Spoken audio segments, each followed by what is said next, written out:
Welcome to channel. Today, we explore story filled with unexpected twists. Please, subscribe and like to stay updated. Let's begin. Megan's sudden flip to wrath astounded me. Her disobedience felt like a smack in the face, and it just stoked the fire that was already raging in my chest. Believe it, Megan. It's right here in black and white. A picture does not lie, I said, my voice shaking with fury and anguish. I shoved the phone at her once again, as if forcing her to look at it would make her accept the truth. She crossed her arms, making her protective position obvious. Ethan, this is ridiculous.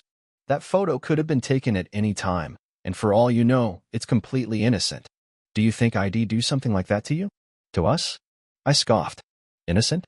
Your hand is on his thigh, Megan. You're leaning into him like. I paused, unable to complete the statement. The words like you love him became caught in my throat. Her tone became frigid. Are you just going to assume the worst because some anonymous person decided to stir the pot?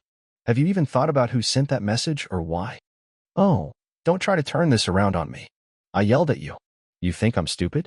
Do you think I haven't noticed the late nights, last-minute plans, constant excuses, and now this photo? My voice broke on the last word, and I despised myself for it. Megan glanced at me, her face inscrutable for a minute, before sighing softly. You're paranoid, Ethan. Just because I have a life outside of this house doesn't mean I'm doing anything wrong. Travis is a friend, our friend? Or did you forget that? Don't you dare try to gaslight me, I said, pointing a shaking finger at her. I'm not imagining this, Megan. There's something going on between you and Travis. I can feel it. In that picture. I hesitated, tightening my teeth to calm myself. That picture confirms it. She rolled her eyes, and the dismissive gesture made my fury boil. You're being ridiculous. You're blowing this out of proportion because someone wanted to mess with your head, probably someone jealous of what we had. I said with a sour chuckle. What exactly do we have anymore, Megan? Because it sure doesn't feel like much these days. And don't even try to blame this on some mystery person. The only people in this photo are you and Travis. The room was quiet for a minute, the tension heavy enough to suffocate. Then she said, her voice softer but still harsh. Do you even hear yourself right now? You're throwing accusations around without a shred of real proof. This is what? 19 years of marriage, and this is all it takes to make you doubt me? I shake my head. It's not just this. It's everything, the distance, the secrets. You don't even talk to me anymore, Megan. I've been trying to ignore it, trying to believe it's just a rough patch, but this. I gestured to the bedside telephone. This is the last straw. Her attitude softened somewhat, as if she intended to attempt a new approach. Then she continued, getting closer, you're my husband. I love you, and I'm telling you there's nothing going on. Travis and I were talking about work, catching up as friends. That's all. Please, don't let some stupid message destroy everything we've built together. I wanted to believe her. I really wanted to. But the picture of her hand on Travis' thigh, and the way she looked at him in that photograph, kept playing on my mind. It did not add up, and I couldn't escape the suspicion that she was lying. Then prove it, I said gently. Show me your phone. Her expression froze just for a single second, but it was enough. My heart sunk even further. Excuse me? She said, her tone going defensive again. You heard me. I insisted, keeping my position. If there's nothing to hide, show me your messages. Prove to me that you're telling the truth. She shook her head, her lips pursed into a tight line. That's an invasion of my privacy, Ethan. I can't believe you'd even ask me to do that. Do you have any idea how controlling that sounds? Privacy? I said, my voice rising again. You're worried about privacy, Megan? I'm your husband. If there's nothing to hide, why are you so defensive? She looked aside and ran her fingers through her hair. This isn't fair, she said. No, I said firmly. What's not fair is that I'm sitting here feeling like a fool while you. My voice cracked again, and I swallowed hard to calm myself. While you keep hiding things from me. She did not answer, and the stillness between us continued. For the first time, I felt the weight of what may happen next push down on me like a mountain. I don't want to do this, Megan, I replied gently, my voice full with passion. But I can't just ignore this. If you care about this marriage, about us, then be honest with me. Please. She turned to face me, her countenance inscrutable. I already told you the truth, she continued, her tone gentler but still cautious. What you choose to believe is up to you. And with that, she walked out of the room, leaving me alone with my thoughts and the image that had destroyed our previously shared trust. You're paranoid, she replied, her voice icy and piercing, like a dagger through my chest. That one word made my blood boil. I tightened my hands, attempting to maintain my calm, but it seemed like I was standing on the brink of a cliff. "Don't do that, Megan," I pleaded, my voice low and shaking from passion. "Don't turn this around on me. I know what I saw. I know what I feel. Something hasn't been right for weeks, and you know it too." She rolled her eyes, and her dismissive look just fueled the fire. "Then you're being ridiculous.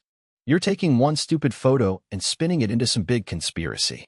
It's all in your head." I moved closer, my rage boiling out. "Is it? Because it doesn't feel like it's just in my head, Megan. Late nights, secretive texts, the way you've been avoiding me. How's that all in my head?" Megan let out an irritated sigh and raised her palms in fake surrender. "Oh my God. Ethan, do you even hear yourself? You're so insecure. This is why I go out with my friends, because I can't breathe around you anymore." Her remarks wounded more than I wanted to admit, but I wasn't going to back down. "Don't give me that crap," I snapped back. "This isn't about me being insecure. This is about you lying to me. You're hiding something, and we both know it." Her face twisted in fury. "Hiding something? You're unbelievable. What do you want me to say, Ethan? That I'm sorry for having a life outside of this house? That I'm sorry for not coddling your fragile ego every second of the day?" I could feel my composure slipping and my voice rising despite my best attempts to remain cool. "This isn't about my ego, Megan. It's about trust. And right now, I don't trust you."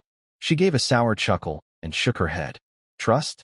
You don't trust me because of a stupid text and a photo that could have been taken out of context? That's on you, not me." I aimed a finger at her, my palm quivering with rage. "Don't act like this is just about one photo. This is about all the lies, the excuses, the way you've been shutting me out for months.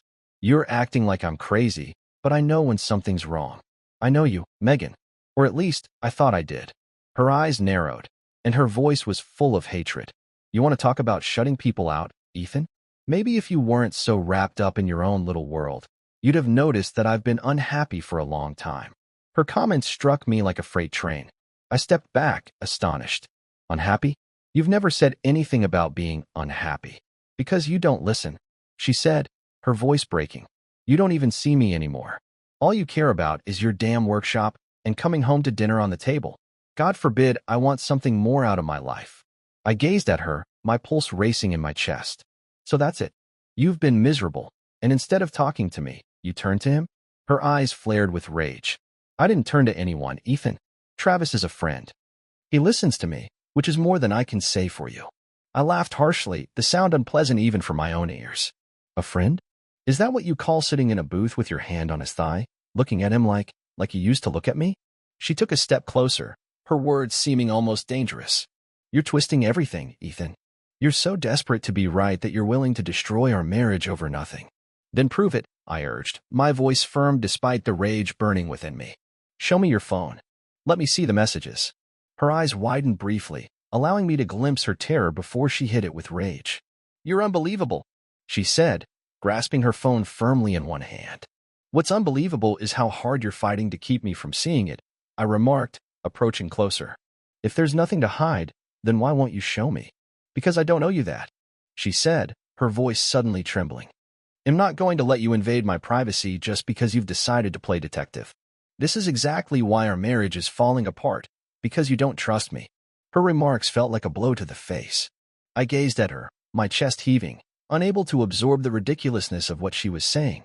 "Our marriage is falling apart because you've been lying to me," I said, my voice quiet but vehement. She shook her head, tears glinting in her eyes. "Now you're impossible, Ethan. I can't deal with this right now." I felt something inside of me crack. I couldn't do it anymore. I took my keys off the drawer and headed toward the door. "Where are you going?" she asked, raising her voice again. "I need air," I said without turning back. "Don't you walk away from me, Ethan," she cried as I opened the door. I didn't respond. The door slammed behind me, her screams muted as I walked to the vehicle, my head racing and my heart bleeding. I wanted air space to ponder. But more importantly, I needed to figure out what to do next. Deep down, I knew it wasn't over. I did not sleep that night. My mind was racing, repeating every conversation and experience that suddenly seemed like a lie. I considered going, packed a suitcase, and never returning, but something within me refused to let go. Yet, I wanted answers, not gaslighting and false excuses. The following morning, She pretended nothing had occurred. She walked into the kitchen, prepared coffee, and even attempted to discuss our weekend plans as if the previous night had been a horrible dream. I did not play along. I didn't say anything, but she could tell. The tension between us was palpable. Nonetheless, she attempted to press through, claiming everything was okay. She then mentioned the party. Jenna, our common acquaintance, was apparently holding a little get-together on Saturday. My wife casually mentioned it, behaving as if it were just another social function we were required to attend. But I saw things differently. Derek's going to be there, she stated almost too soon, studying my expression. My jaw tensed, but I didn't show her how much it impacted me. Instead, I just nodded and agreed to go. If she thought I would sit back and let her flaunt her affair in front of me, she was very incorrect. When Saturday came, I felt like I was entering enemy territory. I felt eyes on me from the time we walked through the door. The room was bustling with chatter and laughing, yet everything seemed empty, as if everyone knew something I didn't. And maybe they did. My wife wasted no time making her rounds, smiling and talking like the ideal hostess. But then I saw him, Derek, standing outside the bar with a drink in hand, looking as arrogant as I expected. He spotted me, too, and instead of turning away or trying not to notice, he grinned, as if he had already won. I wanted to attack him straight away, but I knew it wasn't the moment. So, I waited. I watched while looking around. I began noticing how others looked at me compassionately and uncomfortably, as if they understood what had occurred but didn't want to become involved. It grew worse when my wife eventually approached him. She laughed at his jokes, got too near, and even stroked his arm, right in front of me. It was purposeful. She wanted me to see it. She wanted me to respond and create a scene so she could play the victim again. But I wasn't about to give her that gratification. Not yet. Instead, I feigned that I was not impacted. I began chatting to people, getting myself a drink, and joining in the vapid discussions that around me. But within, I was seething. The breaking point came when I overheard one visitor say to another, "Have you heard what's been going on with them? Ethan has no idea how bad it really is." That was it. I had run out of patience. I had no idea how the night would finish, but one thing was certain, I couldn't ignore this any longer. My humiliation had reached its peak, and I was done playing the fool. I set my glass down and took a long breath, clenching my hands so hard that my knuckles became white. It no longer mattered who saw or what they thought. I was not going to stand there and let her humiliate me, certainly not in front of him. I pushed through the mob, my gaze fixed on her as she flung her head back, laughing at something Derek had said. She didn't even realize I was coming. As I got closer, the atmosphere transformed. Conversations halted, and the buzz of laughing and banter died down as people started to detect the tension in the air. Everyone turned to us, anxious to see what would happen next. I did not take it slowly. I got directly to the truth. What the hell is this? My voice pierced through the talk like a dagger, audible to everyone close. Heads turned, and there was a tense quiet. "You're really doing this here, in front of everyone, Megan?" She stopped in mid-laugh, her grin evaporating in an instant. Her eyes darted toward the expanding crowd, and the assurance shed worn all night began to break. "What are you talking about?" she questioned, her voice strained and unsteady as she fought to maintain her calm. I did not let her off the hook. "You know exactly what I'm talking about," I responded, pointing at Derek. "You've been sneaking around with him, lying to my face, and now you've got the nerve to flaunt it like I'm not even here." The room was filled with suspense, with murmurs and gasps reverberating throughout the audience. Megan's countenance deepened, and her jaw tightened as she moved closer to me. "Don't do this here," she snarled beneath her breath, her voice low and piercing, intended just for me. "Why not?" I shot back, not attempting to modulate my tone. "You weren't worried about doing it here when you draped yourself all over him, acting like I don't exist." Derek's arrogant look wavered, and his cheeks paled slightly. He seemed like a deer caught in headlights, but remained mute, clutching his drink firmly in one hand. Typical. He let her do all the talking while slinking into the background. Megan's eyes flared with rage. "You're making a scene," she hissed between tight teeth, looking uncomfortably at the bystanders. "Let's talk about this later, when we're alone." "No," I said firmly, keeping my position. "We're not sweeping this under the rug. Not this time. These people already know, don't they?" I pointed to the audience, my voice increasing with each syllable. "They've been whispering about it all night, about how my wife's been sneaking around with my so-called friend. Why shouldn't I say it out loud? You didn't care about keeping it private." Her cheeks flushed scarlet. Not from humiliation, but from wrath. You're pathetic, she snarled. You don't know what you're talking about. You're just looking for someone to blame because you can't handle that our marriage has been falling apart for years. I took a step closer, my rage pouring out. Don't you dare put this on me. You could have talked to me. You could have been honest, but instead, you chose him. I said, my voice trembling. I looked to Travis, who was moving uneasily under the weight of everyone's attention. And what kind of friend are you? You come into my house, drink my beer, and then stab me in the back. You're a coward. Travis opened his lips, but nothing came out. He merely gazed at me, wide-eyed, as if he wanted to vanish. Alyssa moved between us, her tone harsh and biting. That's enough, Caleb. You're humiliating yourself. Just stop. I shook my head, astonishment and wrath mixed in my chest. Humiliating myself? You've already done that for me, Alyssa. You've humiliated me every time you snuck off to be with him. Every time you lied to my face and made me feel like I was crazy for suspecting something. Then, abruptly, she lifted her hand. For a short second, I assumed she was going to point at me or push me away, but her hand slapped my face with unexpected power. The boom rang through the room like a gunshot, and the agony of her slap scorched across my face. The audience let out a collective gasp, followed by silence. Then a deep, oppressive quiet. I stood there shocked, my ears ringing as the world seemed to slow down around me. I could see the visitors' amazement, Travis' instinctual step back, and Alyssa's rage. For a minute, I was unable to move. I could not think. I couldn't really comprehend what had just occurred. I felt my face, the hurt still fresh, and my fingers brushed across the heat emanating from the smack. My thoughts raced, but her speech pierced through the blur like a razor. You're pathetic, Alyssa shouted, her voice trembling. I wasn't sure whether it was from wrath or remorse. You can't stand that someone actually wants me. Someone who treats me better than you ever did. Her remarks cut harder than a slap, each one a deliberate assault to my dignity. Around us, the audience shuffled nervously, exchanging looks and muttering. Their whispers pricked my skin like thousands of tiny needles, smothering me with pity and criticism. Travis, who had been quiet until now, suddenly spoke out. He put a hand on Alyssa's shoulder, his touch timid and possessive. Maybe you should leave, he remarked, his tone calm but dismissive. His gaze met mine, and there it was, a glint of dominance, as if he had already won. I couldn't resist the bitter chuckle that escaped me. Leave? I asked, my voice low and boiling with rage. You think I'm leaving? Not a chance. I took a step forward, my fist clenched so firmly that my nails pierced into my hands. Alyssa moved slightly, as if to separate me from Travis, but her eyes revealed her doubt. Caleb, stop, she said, her voice breaking. You're making a fool of yourself. I glanced at her with an icy glare. A fool of myself? You already did that for me, Alyssa.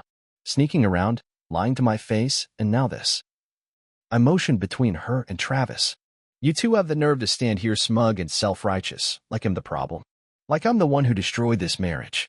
Travis straightened his shoulders to seem confident, but I saw a spark of dread in his eyes as I approached. Look, man, he said, lifting his hand to appease me. This isn't the time or place. I cut him off and stepped closer. Worse? I hissed. Worse than you sleeping with my wife? Worse than the two of you parading it in front of everyone here, like I don't even exist? Alyssa's gaze darted around the room, plainly uneasy now that the whole weight of the conflict was out in public. Caleb, just go, she begged in a tight voice. You're embarrassing yourself. I turned to her, my rage spilling out. No, Alyssa, you embarrassed me. You humiliated me, and now you expect me to walk away so you can play house with him? My voice increased as I pointed at Travis. He's not a man. He's a coward. And so are you. Travis' face threatened to fracture, so he straightened up slightly, his stance protective. You need to calm down, he replied, his voice shaky. This isn't going to solve anything. Calm down? I hissed, approaching so closely that he had to crane his head to meet my eyes. You think I'm just going to stand here and let you talk down to me, like you haven't already taken enough from me? Travis hesitated, taking a half step back, but I did not give up. I wasn't giving him enough space to breathe. You think you can stand there and talk to me like that? I said, my voice low but harsh enough to pierce through the oppressive atmosphere. After sneaking around with my wife? After making me look like a fool in front of everyone I know? Travis attempted to maintain his cool, but his Adam's apple bobbed as he drank deeply. Look, man, I get you're upset, but this isn't the place for this. I let out a sour chuckle. Oh, isn't the place? You didn't seem to care about that when you decided to parade her around like a trophy right in front of me. I stabbed a finger at Alyssa, who stood still with her arms folded hard over her chest. Her jaw tensed, and her eyes flickered between me and Travis, as if she was plotting an escape route. "Caleb, stop it," Alyssa demanded. "You're acting like a child." I snapped my attention onto her, the weight of her treachery becoming more with each word she spoke. "A child? Don't even try that with me, Alyssa. The only people acting like children here are you two. Did you think I wouldn't find out? Or did you just not care? Don't drag everyone into this," she shouted, her voice trembling but still firm. "You're making it worse." "Making it worse?" I said, gesturing furiously at the others surrounding us, who were whispering loudly. "No, Alyssa. You already did that. You both did. I'm just the one cleaning up the mess you left behind." Travis moved uneasily, his phony serenity beginning to falter. "Listen, Caleb, we get it. You're upset. But maybe this isn't the time or place for—" I moved closer, interrupting him mid-sentence. "Shut up. You don't get to tell me where or when I deal with this. You're the reason we're here in the first place, so why don't you grow a spine and own up to it?" Travis eventually straightened his shoulders, his jaw hardening as he pushed himself to stand higher. "Back off," he urged, his voice steadier now, but his eyes showed his uneasiness. "Or what?" I said, advancing into his space, my hands ready to strike. The audience surrounding us moved uncomfortably. Some people pulled away, murmuring uncomfortably, while others leaned close, mesmerized by the mounting tension. "Caleb, just stop," Alyssa said, her voice loud and shaking now. "You're embarrassing yourself." I turned to her, raising my voice. "Embarrassing myself? You're unbelievable. You're the one who should be embarrassed, Alyssa. You and your spineless boyfriend here." "That's enough," Travis said, his cheeks flushed as he took a step forward. Then, in one swift movement, he pushed me with both hands. It wasn't much, just enough to make me take a step back, but it was enough of an excuse. "Wrong move," I muttered coldly, and before he could react, my fist struck his jaw. The sound of the hit boomed around the room, like a gunshot. Travis lurched backward, grabbing his face and almost knocking over the table behind him. Gasps erupted all around us, and someone in the audience mumbled, "Oh my God." Alyssa shouted, her hands shooting towards her face. "Caleb, what is wrong with you?" Shouts erupted, but they were muted by the rush of adrenaline in my chest. Travis sprang up, wiping the blood from his lip, and charged at me like he had nothing to lose. We slammed with the sofa, knocking glasses and beverages to the floor as we collapsed. His fist flew at me, just grazing my shoulder, but it didn't matter. I gripped his collar with both hands and slammed my fist into his ribs. Once, twice, 3 times, each hit driven by months of bottled-up wrath and humiliation. Alyssa yelled, "Get off him." But I didn't stop yet. Not until Travis pushed me hard enough that I scrambled back to my feet. He was breathless, his face flushed, his nose bleeding, and his eyes wide with fear. "Stay down, Travis." I snarled, but he didn't respond. He lunged at me again in a desperate attempt, but this time I seized his arm, pulled it behind his back, and smashed him face first into the coffee table. The glass cracked under the impact, and Travis dropped to the floor, letting out a primal yell of anguish. I stood over him, my chest pounding and my knuckles aching with each heartbeat. Travis gripped his face, blood splattered over his lips and chin from the fragments of shattered glass. I saw one of his teeth laying there, like a horrible prize. "Caleb, what the hell is wrong with you?" Alyssa exclaimed, her voice cracking as she fell to her knees alongside Travis. "What's wrong with me?" I said, my voice harsh and rough. "Take a good look, Alyssa. This is on you. On both of you." She gave me a look, tears flowing down her cheeks. "This isn't how you handle things. You're acting like a damn animal." "An animal?" I said with a sour chuckle. "You're defending him after everything he's done? After everything you've done?" Alyssa's hands trembled as they hovered over Travis' injured face. "You didn't have to do this, Caleb. You didn't have to turn it into this nightmare. You made it a nightmare from the moment you chose him." I cried, pointing a shaky finger at Travis, who moaned on the floor. "The moment you betrayed me. Don't you dare try to make me the villain here," she said, her eyes brimming with fury and despair. "You've been the villain in this marriage for years. Always working, always distant. Never there for me when I needed you. What was I supposed to do, kid? Just keep waiting for you to notice me? Don't give me that," I said, my voice rising. "You had choices, Alyssa. You could have talked to me, fought for us, done something. But instead, you ran to him." Alyssa shook her head, her tears flowing freely as she tenderly patted Travis' wounded face. And this is why I couldn't talk to you, she said quietly, her voice heavy with hatred. Because you don't listen. You don't care about what I need, only about your damn pride.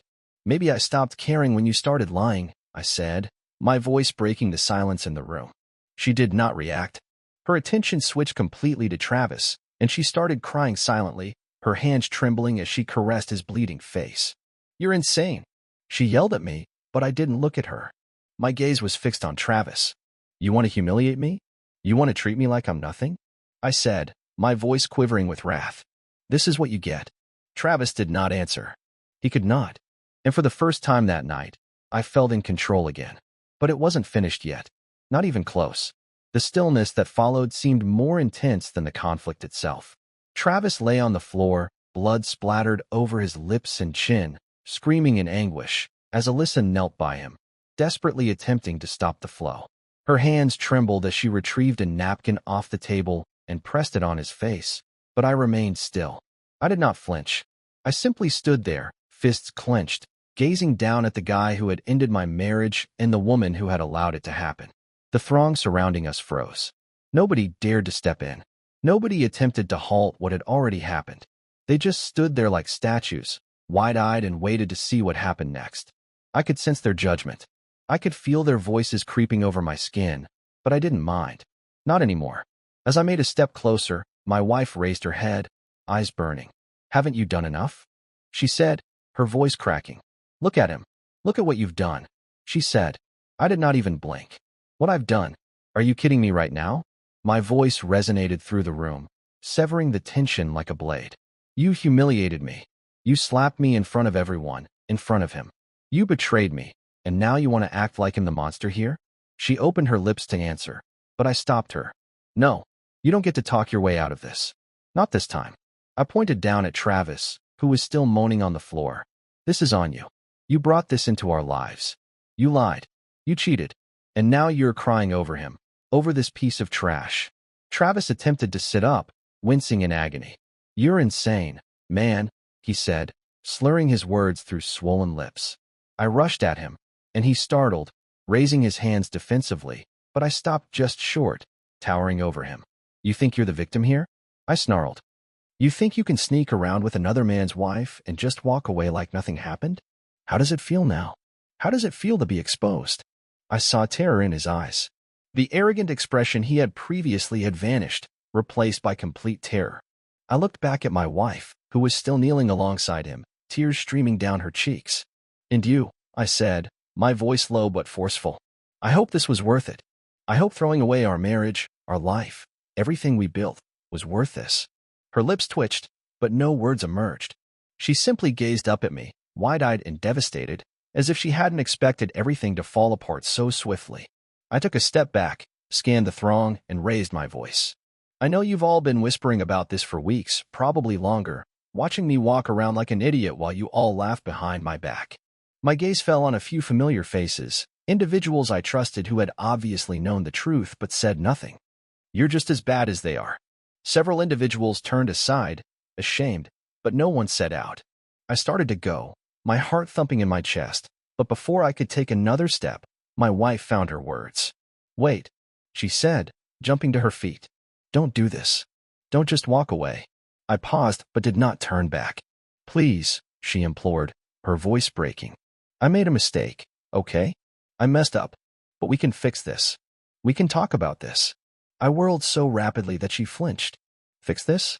Talk about this? After everything you've done? After everything I've just seen? You think there's anything left to fix? She took a step back, her gaze shifting to Travis, who was still moaning on the floor, and then back to me. I never wanted it to go this far, she mumbled. Too late, I said bitterly, without saying anything more. I turned and proceeded for the entrance, pushing through the astonished audience. I did not stop. I didn't look back. I did not hesitate. I was finished with her, with the lies, and with being the moron everyone thought I was. But as I went outdoors and felt the chilly night air on my face, one thing became clear. This was not the end. Definitely not. I left that home, but the resentment stayed with me. It adhered to my skin and became hotter with each stride down the road. The sound of muffled voices and fast footsteps followed me, but I didn't stop until I got to my vehicle. I slammed the door shut and sat down, squeezing the steering wheel so tightly that my knuckles became white. My chest heaved as my heart beat in my ears. But it wasn't over. Not yet. I looked at my image in the rearview mirror. My face was still crimson, my cheeks hurt from her hit, and my hands were stained with blood, his blood. And the worst part? I didn't regret it. Not for 1 second. But while I sat there, the gravity of what had just occurred began to seep in. My marriage was finished. Everything I thought I had, everything I believed we were creating, was gone. Destroyed. My phone vibrated on the passenger seat. I looked at the screen. Her name, Alyssa, illuminated the display. I let it ring. A minute later, another call. Then a text. Then another. Please talk to me. We need to fix this. Don't throw everything away like this. I slapped my fist on the driving wheel, causing the horn to blare briefly. Fix it? Throw it away? She had already discarded it the moment she brought him into our lives. The second she realized I wasn't enough. I sat there looking at the phone till the screen turned black. Then I made a choice. I inserted the key into the ignition and drove. At first, I had no idea where I was going, just away. Away from the home. Move away from her. Away from the chaos she had created in our lives. But as the adrenaline faded, something else crept in. Clarity. For the first time since seeing that photo, I wasn't filled with rage or embarrassment. I was thinking clearly now, and I knew exactly what needed to happen next. I wasn't going to let her manipulate the issue and portray herself as the victim. I wasn't going to allow her come crawling back, pleading for forgiveness, just to make the same errors when she got bored. No, she made her decision. Now it was my time. The following morning, I hired an attorney. I did not give her the opportunity to spin her version of events. I refused to let her influence me into questioning myself. The following day, I filed for divorce, and I made certain she knew it. When she got home that night, I was already packed my belongings. She stood at the doorway, tears flowing down her cheeks, asking me to stop, but I did not even look at her. You don't get to cry now, I replied as I stuffed another garment into my luggage. You don't get to play the victim. It was a mistake. She cried. I messed up, but we can fix this. I eventually turned to face her. No, we can't. With that, I walked away. The weeks that followed were not easy. There were more messages, calls, and efforts to make me feel bad or rethink, but I stood fast. I concentrated on myself, on reassembling the shards of my life that she had destroyed. And every time doubt crept in, I remembered that smack and the way she looked at him in front of me, which reminded me why I was doing this. The days after everything broke apart were a jumble of rage and anguish, but I felt something deep within. I was not going to let them walk away from this without repercussions. Alyssa and Travis believed they could humiliate me, rip up all I fought for, and then go on as if it didn't matter. I wasn't going to let that happen. They had no clue what they had put in motion. I sat in my vehicle that night, the chilly air stinging through the broken window, and the ideas began to flow quicker than I could handle. I needed to ensure that they were compensated for their efforts. I could not let this go. I had to make them experience the pain of betrayal in the same way I did. I took out my phone, the photos that had been provided to me earlier still fresh in my thoughts. The visuals were everything. They were the evidence, the harsh reality that would destroy their life. I couldn't wait any longer. I had to act quickly. I forwarded the images to Alyssa's employer. She believed she could keep this a secret and lie to everyone she knew. I didn't care if I broke some unwritten rule. I was no longer concerned with being kind. Here's the truth. You can choose to ignore it, but soon everyone will know. I wrote, emailing it to her coworkers, bosses, and some of her patients who had trusted her for years. I wanted her to experience the shame that had been building up within me for months. Next, Travis. I didn't care that he felt he was untouchable or that his law firm had a reputation. He was about to lose everything.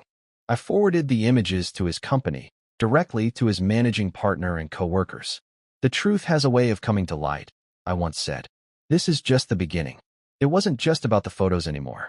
It was about making sure he pay for everything, including his arrogance and disrespect for me and us. Then I emailed the same awful photographs to his wife. I could already hear her answer in my head. Bewilderment, hurt, and rage. She deserved to know. She deserved to know just what type of guy her husband was. I wasn't concerned if it crushed her heart. It was broken long before I emailed those photos. The last thing I did was email the images to their relatives. I made sure to collect their contact information, Alyssa's mother, Travis' family, anyone who needed to know who they were, the people who had reared and loved them. Allow them to cope with the repercussions. It was only fair. By the time I got out of my vehicle, the first message had already reached Travis' wife. She filed for divorce within hours and demanded everything. The email struck him like a smack in the face. My client has had enough of your deceit. She is filing for divorce and demands full custody of the children, as well as a fair division of assets. I couldn't help smiling bitterly. Good riddance. He wouldn't see a dime of the money he had obtained via deception. He deserved to lose everything. Alyssa did not fare much better. Her mother phoned her as soon as she saw the images. The words on the other end of the call were like a dagger to her heart. I raised you better than this. I once support a woman who chooses a man over her marriage. Alyssa's family quickly disowned her. No more love. There will be no further help. She was alone. I saw everything unravel in front of me, the havoc they had created now falling down on them. Alyssa attempted to contact me by texting, phoning, and asking me to speak or reconsider. However, there was nothing to rethink. She made her decision. They both did. And now they're suffering the price. Travis vanished from the city. I learned via the grapevine that he was no longer with the company, no longer married, and no longer welcomed in the social circles he had belonged to. As for Alyssa, she couldn't stand the disgrace any longer. She packed her belongings and departed, moving someplace far away where no one knew her identity. I did not care where she went. She was gone. I didn't expect to see Travis again, not after all that had transpired. But there he was, standing outside a pub on the outskirts of the city, leaning against a lamppost as if he owned the area. His eyes latched on me the minute I got out of my vehicle, and for a short time, there was something in his gaze, a combination of anger and fear, but largely arrogance, as if he believed he could still scare me. Travis. He was not finished with me. He pulled away from the lamppost and strode toward me, his stance tight, his hands clenched and unclenched at his sides. I could see he was yearning for a fight, and part of me wondered whether he was finally going to man up, or if he was just attempting to save his dignity. What's the matter, Caleb? He scoffed. You were lucky last time. I would have beat the brakes off you had your wife not stopped me. I laughed. I knew what was coming. He assumed this would be his opportunity to get retribution, but he was mistaken. He didn't understand I had already won. He didn't wait for my response.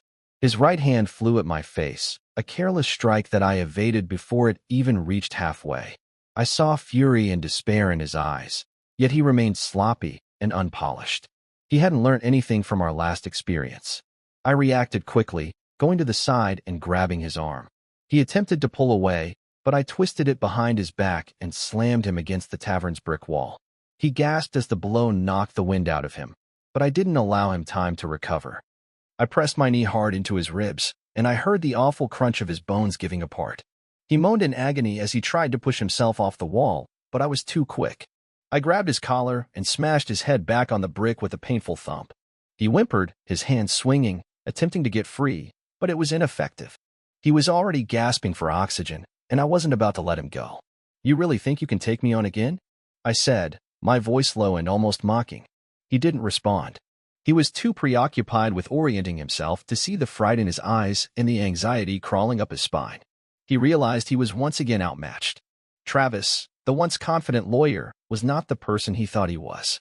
He was simply a person who had become overconfident in himself, and he was now paying the price for every choice he had made. With a shout of rage, he swung at me again, wild, desperate, a move I could see coming from a long distance. This time, I did not sidestep. I accepted the strike on the shoulder and dove low to get beneath his protection. I delivered my own punch, a clean blow to his gut, knowing just where it would hurt the most. He bent over, coughing and struggling for air. He hardly had time to respond before I grabbed his neck and pushed his back against the wall again. His legs buckled, and he slumped on the ground in a heap. I stood over him, breathing fiercely and clenching my hands at my sides. He glanced up at me, his face covered in bruises and blood, eyes wide with bewilderment. He couldn't believe how swiftly I had defeated him, how outclassed he was. I wasn't the same guy I had battled before. This time I was stronger. I was older, and I wasn't about to stop. You think you can just show up here, try to fight me, and walk away? I started to scream. You don't get to do that, Travis. Not after everything you've done. He coughed, attempting to spit out the blood accumulating in his mouth, but he was unable to rise. His hands shook as he attempted to push himself up, but it was ineffective. He was finished. I took a step back and let him slump on the ground. His eyes fixed on me, begging, but I didn't care. I was not going to show him any more kindness. Not after what he did to me, my life, and all I've built. With one final glance, I turned and walked away, leaving him there, crushed and humiliated, as he deserved. I had nothing more to say. The argument was done, and this time, I was the one who walked away with dignity. The weeks after that night were a jumble of tiredness and emotional struggle. I could not shake the sensation of betrayal. Every moment of our marriage that previously seemed meaningful now seemed like a lie, and the weight of that knowledge was stifling. But, despite everything, I was not going to let it destroy me. I was not going to be the one who allowed them to get away with it. I was done being the victim. Alyssa attempted to reach out, sending me text after text, phoning, asking me to reconsider, but I refused. I refused to succumb to her machinations again. The pain was too deep. The harm was too extensive. I couldn't afford to go back to that lifestyle. Travis? He vanished from the city totally, and I heard reports that he was no longer practicing law. People in his social circles withdrew themselves, and I heard via the grapevine that his family was also no longer interacting with him. His reputation, once strong and revered, shattered beneath the weight of his deception. Alyssa's guilt over all she'd done weighted hard. She departed the city and disappeared without a trace, a ghost of the lady I once loved. It was as if she was attempting to remove herself from existence, and I honestly didn't care where she ended up. She was no longer my issue. I concentrated on reconstructing. The grief was still there, eating at me in quiet times, but I refused to let it destroy me. I took the time I needed to contemplate, recover, and rediscover who I was before she entered my life.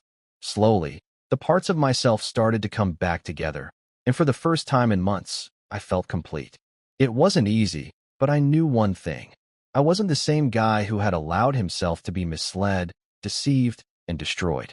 I was stronger, wiser, and more determined than ever before. And as I stood erect, looking ahead to my future, I knew that nothing, no one, could bring me down again. I was done allowing them to damage me. This was my tale now. I was the one who wrote the finale. Thank you for watching. Do you believe the main character made the correct decision? Please let us know in the comments. Do not forget to like and subscribe.